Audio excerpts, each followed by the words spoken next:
It's been interesting to kind of track this. I've been involved for a few years for a couple of different vendors, and Juniper for a couple of years now. You know, in the beginning, the thought was I'd be crazy to build my own cloud and construct my own software to put these things together when there are commercial offerings out there.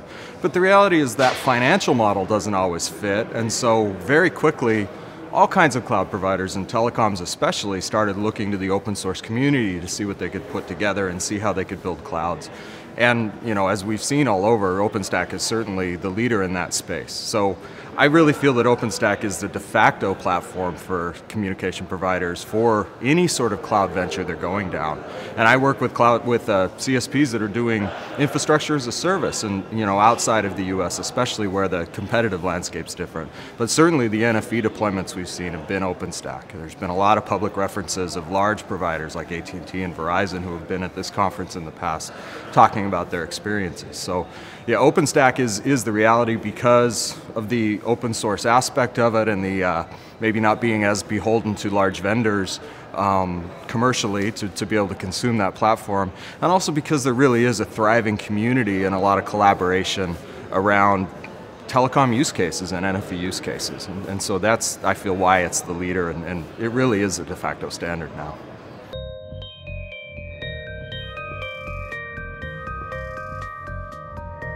The criteria really comes down to usability, deployability.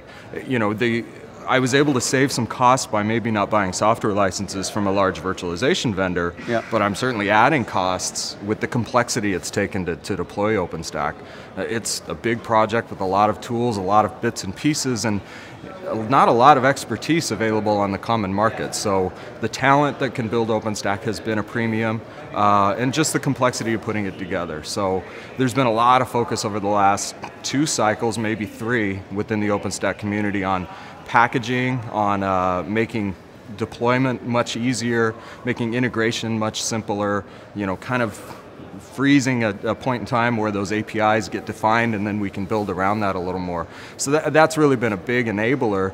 The other thing is the ecosystem around has grown. You know, in the early days there were only a couple of vendors that were capable of integrating OpenStack, but we've seen that ecosystem grow a lot. We've seen traditional enterprise vendors get involved in the telecom space also, because they've got experience building clouds and are helping telecoms go down that path. But yeah, it's all about usability, manageability, and you know, operationalizing those things that have been the really important pieces.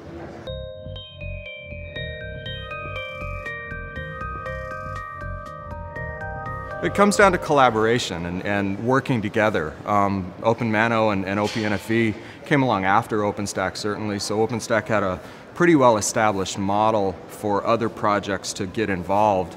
It's been an interesting dynamic to watch that evolve, where separate projects become very reliant on each other. I feel the people that are involved are committed to that. If you attend the sessions kind of giving updates on these things, you see OpenStack leadership and you see OpenNFV and OpenMano leadership on stage together, committed to working together and developing.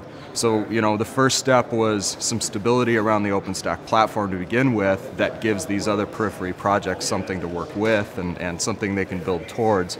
But yeah, just a continued commitment to work together is really going to be key for how those things integrate and work together. And also an understanding of where the demarcations are. You know, that I think has been key too. A lot of challenges that have existed in the OpenStack ecosystem have been overlap in projects. And do I use Nova networks or Neutron networks? And that's happening on the orchestration layer too. Kind of focusing on the use cases and maybe narrowing down the scope of a few of the projects helps that along as well. And we are starting to see that, and that's getting better all the time.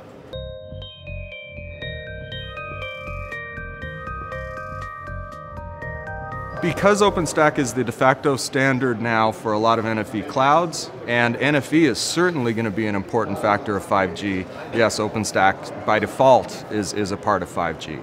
And then what you see, the standards bodies developing around 5G also driving towards OpenStack quite a bit.